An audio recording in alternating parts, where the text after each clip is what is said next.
ఇచ్చేసుకున్నాడా boss ఇచ్చేసుకున్నాడా ఉండండి ready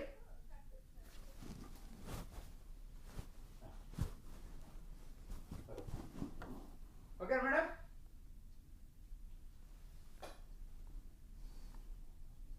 boss Yeah, okay. కొంచెం mouse దగ్గరికి పెట్టుకో yes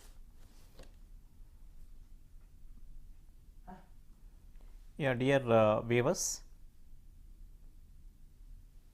Yeah, dear viewers, till we discussed now we are going to discussing about solar system.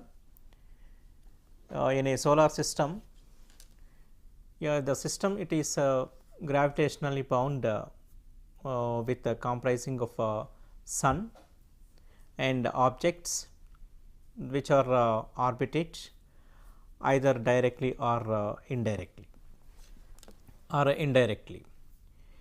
These objects that sun which is stable and the largest 8 are the planets we have, with the remainder being significantly smaller objects such as dwarf planets and small solar system bodies. So, the solar system which are formed 4.6 billion years ago from the gravitational collapse of a giant interstellar molecular cloud. The vast majority of solar systems and the system mass which included that sun, with most of the remaining mass it is contained in a Jupiter. Yeah, again the 4 smaller inner planets we have like Mercury, Venus, Earth and Mars, which are terrestrial planets. We are calling these are terrestrial planets, and being primarily composed of rock and other metals. So that we will again we will see the search or see for other material on a Mars, or we continue on a research on Venus also, because of the earth whatever it's contain the compositions, rock compositions maybe or morphological features whatever it is there, the same formations we will see on Mars also. The 4 outer planets are giant planets. We are calling those are giant planets. It's a being substantially more successive or massive than the terrestrials. So that the 2 largest planets also we have, like one it is Jupiter and another one it is Saturn, and we are also calling those as a gas giants also, which are composed mainly hydrogen and helium must. The other 2 outermost planets which are Uranus and Neptune, these are all the maximum filled by the ice material, so that we are calling it is as a ice giants. All planets have almost circular orbits that lie within a nearly flat disk. It is called as a elliptical mode. So, the elliptical as per elliptical these planets will be rotated. Then solar wind stream, which are charged particles by the flowing of outwards from the sun, and it is creating the bubbles like a region. Bubbles like a region it will be creating in the interstellar medium. It is known as a heliosphere. It is known as a heliosphere. Yeah, heliopause, it is the point which pressure from the solar wind, and it is opposing pressure. That means the pressure when it will become towards, and again the opposition also it will be creating the pressure, the opposing pressure onto the interstellar medium. The solar system, it is located in the Orion arm. Approximately it has a 26,000 light years from center of the Milky Way. We have a Milky Way inclusion of a galaxy, and then what about their structure and composition? Yeah, the science of geology, it is a deal the structure and the composition of different materials, and it is divided into the two broad areas. One, it is physical, and second one, it is historical. So, the principal component of a solar system, it is the sun, maximum, I mean 99.86 percentage of the known mass, and it is dominatingly gravitationally.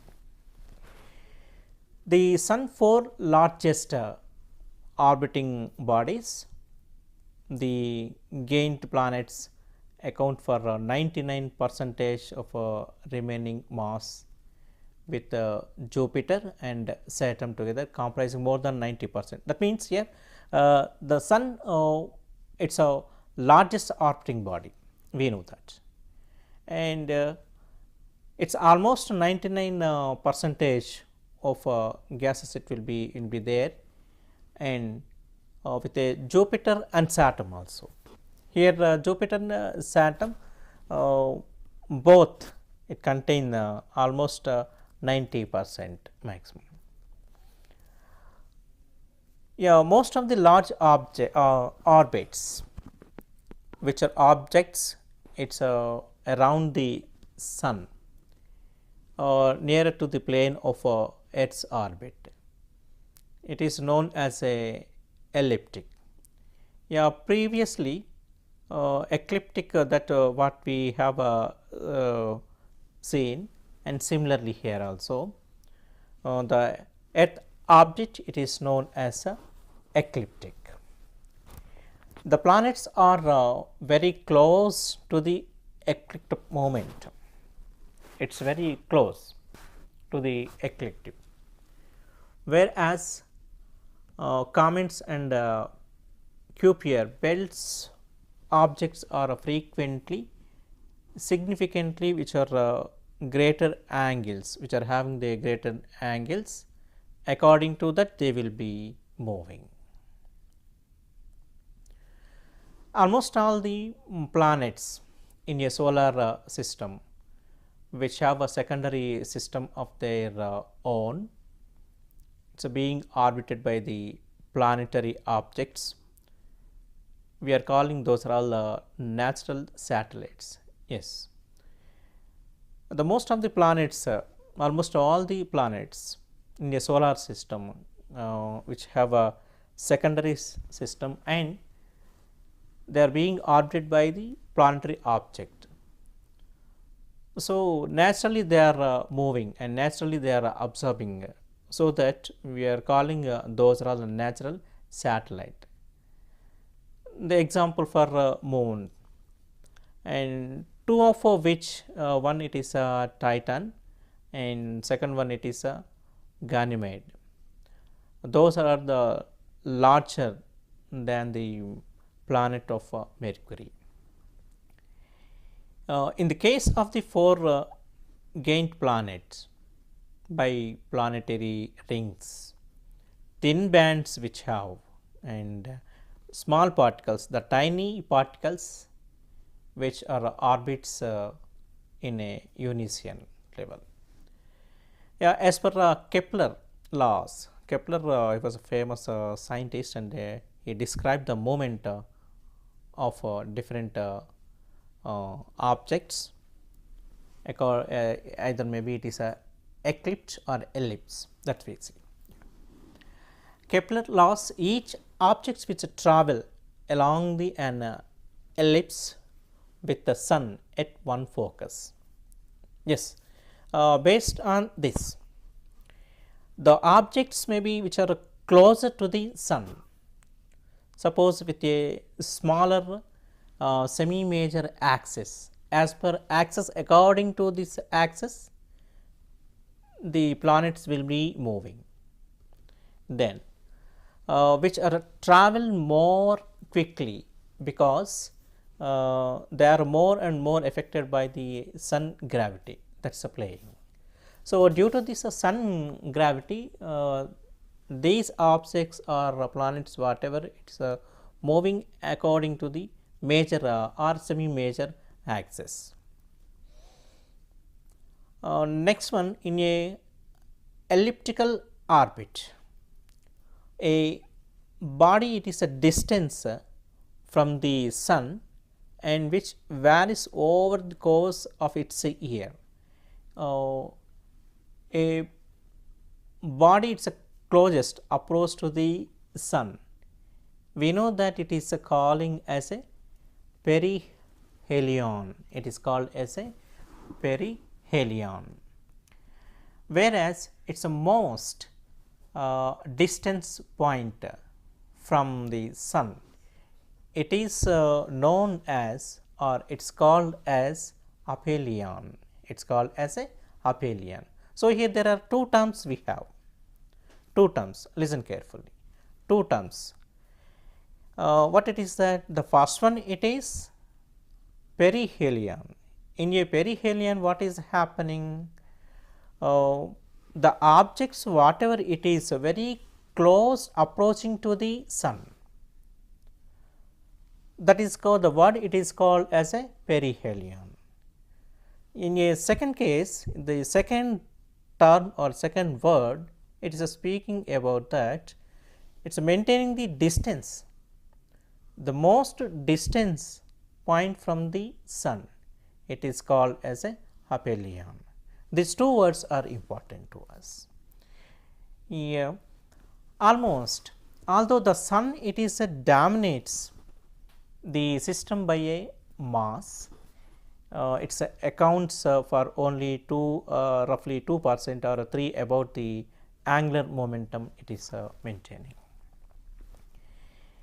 The planets maximum which are dominated by the Jupiter, yes, definitely Jupiter it is dominating, then which is account for the most of the rest of angular momentum due to the combination of their mass, orbit and distance from the sun. So, that is a main and it is sometimes possibly the significant contribution from the different comets. Yeah, the sun which comprises nearly all the matters in a solar system, it is composed roughly 98% of hydrogen and helium, exactly this is. It is not roughly, almost 98% of hydrogen helium it is contained the sun. And next one, it is a Jupiter and a Saturn, that is also we will see, and it comprises nearly all the remaining matter whatever it is that the primarily it is composed of hydrogen and helium, the remaining 2% is whatever it is that it contain the same in a Jupiter and Saturn. Now, the other objects in a solar system, in inner solar system, which are composed mostly of a rock. Yeah, the collective name of compounds with high melting points, the high melting points also it is required for us, and such as a silicates contain, iron or nickel composition will be there in that one, and as well as the remaining body it contain the solid particles, and almost all the conditions in the protoplanetary nebula. It is a protoplanetary nebula we are calling, that is. Yes, it is maintaining some distance. We need to see the distance and scales, what it is a distance from the earth to the sun, or what it is a distance from sun to the one planet to the another. So, those distance also we have to study. Yeah, in the distance from earth to the sun, if you see that, it is one astronomical unit. Approximately we will say that is 15 crores kilometers, or one astronomical unit we are calling, that is. Yeah, if you wanted to compare, for a comparison of this radius of the sun, that is 0.0047 AU. AU means astronomical unit. You see the distance, this is just a example what I am saying to you. The distance from the earth to the sun, it is a one astronomical unit, you consider, you note that point, one astronomical unit. You see how it is a distance, what is a great distance from earth to the sun. If you see that is in a kilometers, yeah, approximately it is 15 crores kilometers from sun to the earth, and the radius, if you wanted to see that radius, the radius also it is very important to us. The sun radius approximately it is 0.0047 astronomical unit. Approximately it is 7 lakh kilometers of radius it has. So, you see what it is a great radius it has. Almost the sun which occupies the 0.0001% of volume of a sphere with radius within the size of Earth's orbit. Whereas Earth volume, I mean the Earth's volume, it has a volume. The volume it is roughly 1 million. 1 million, that is a 10 to the power of minus 6. We can say that is 1 million that of a sun. Then Jupiter, next one, if you see the Jupiter, yeah, Jupiter it is a largest planet. What about this astronomical unit? It has 5.2 astronomical unit. Yeah, previously what we see our Earth, that is 1 astronomical unit. You see what it is the difference between the Jupiter and the Earth. So, now it is a distance from the sun almost 5.2 astronomical units from the sun, and has the radius approximately 71,000 kilometers.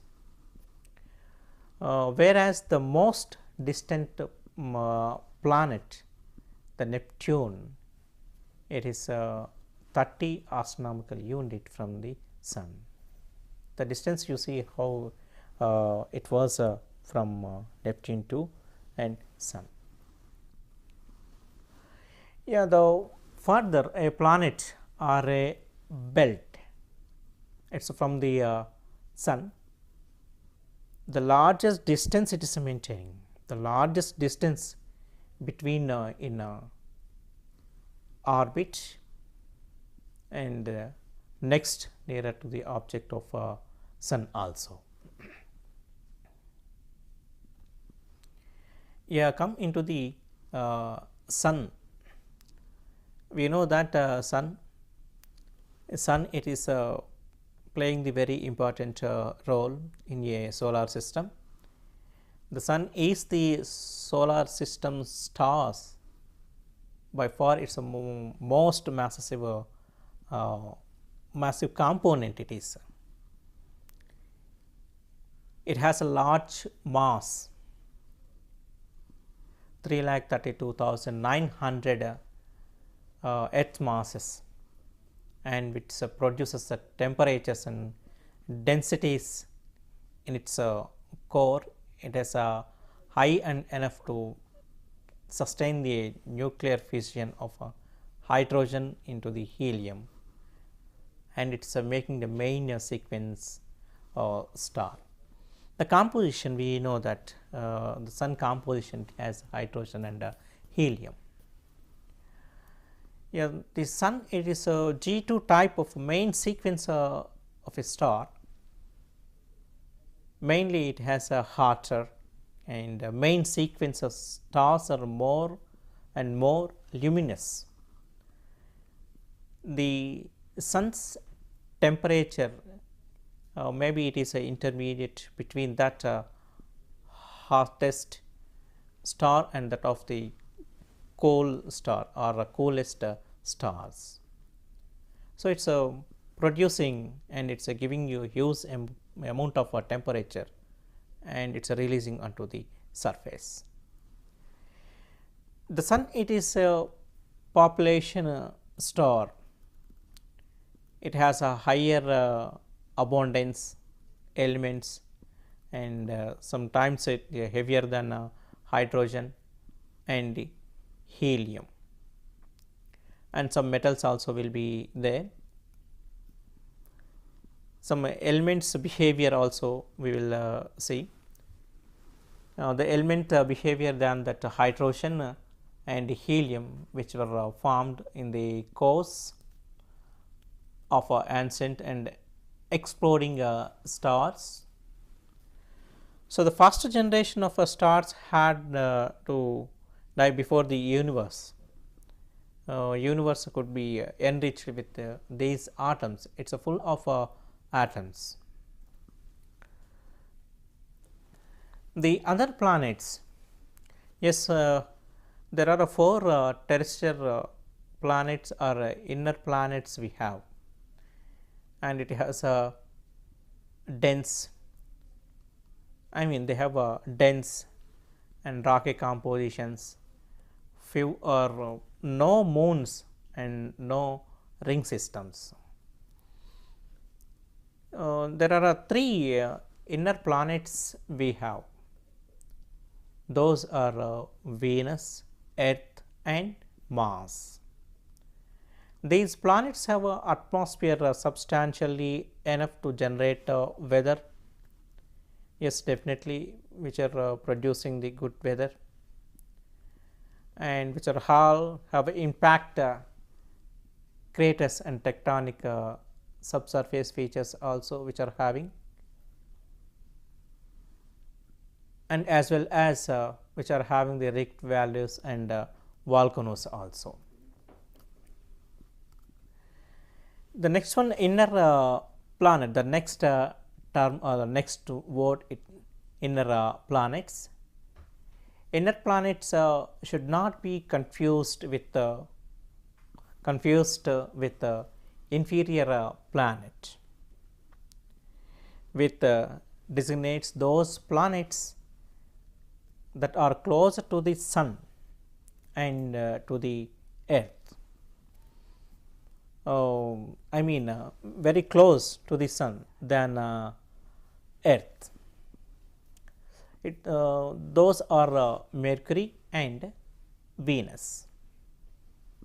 Yes, the 4 terrestrial planets are inner planets which are have a dense and rocky compositions.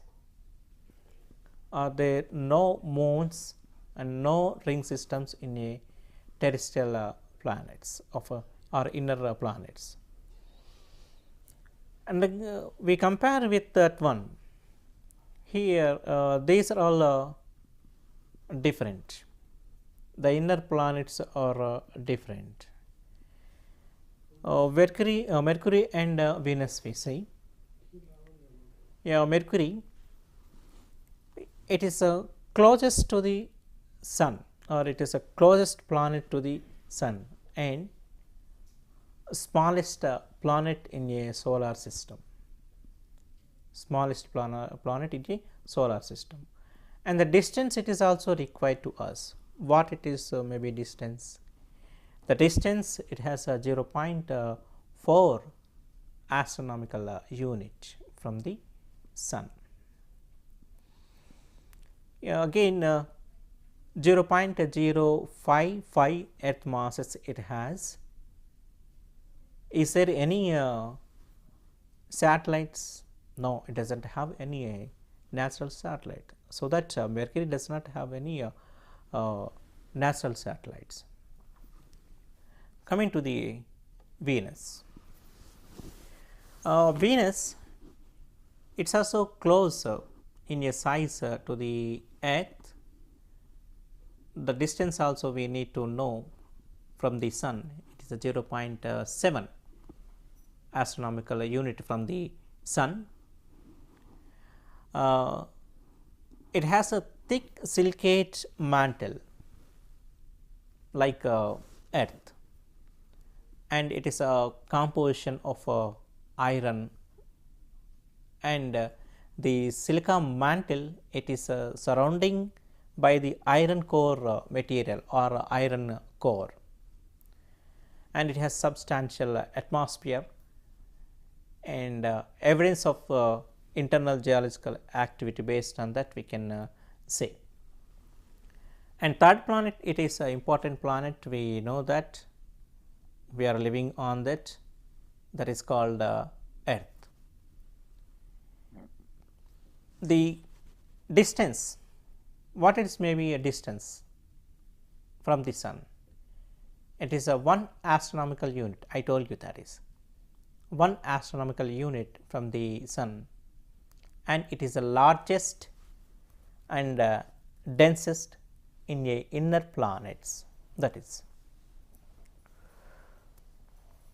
only we know here the current geological activity, what it is happening on this Earth, and the only place where the life it is known to exist on a Earth. Next one, it is Mars. In a Mars, we know the distance from the sun, that is a 1.5 astronomical unit from the sun. It is smaller than Earth and Venus, and it has a 0.107 earth masses. It does not have any atmosphere. Mostly it has a carbon dioxide with surface pressure of 6.1 millibars, and roughly it is a 0.6 of percentage of Earth. The remaining 4 outer planets, those are all called gain planets. Sometimes we are calling the same as a Jovian planets. Collectively it's make up 99% of their mass, which are known to the orbit to the sun, and Jupiter and Saturn are together over 400 times the mass of Earth, and consists overwhelmingly, it is a maximum for hydrogen and helium. The Uranus and Neptune, the remaining two are Uranus and Neptune are far less massive and composed primarily which are having the ice material. So, this is all about solar system, and particularly we have to keep in our mind, one it is one it is perihelion, and second one it is aphelion. We know that perihelion means its very closest approach to the sun, and aphelion it is a distance away from the sun. These two words we have to keep in our mind. These two words are important, and Kepler laws also important here. So, finally, we have inner planets and outer planets in our solar system. Okay. Thank you.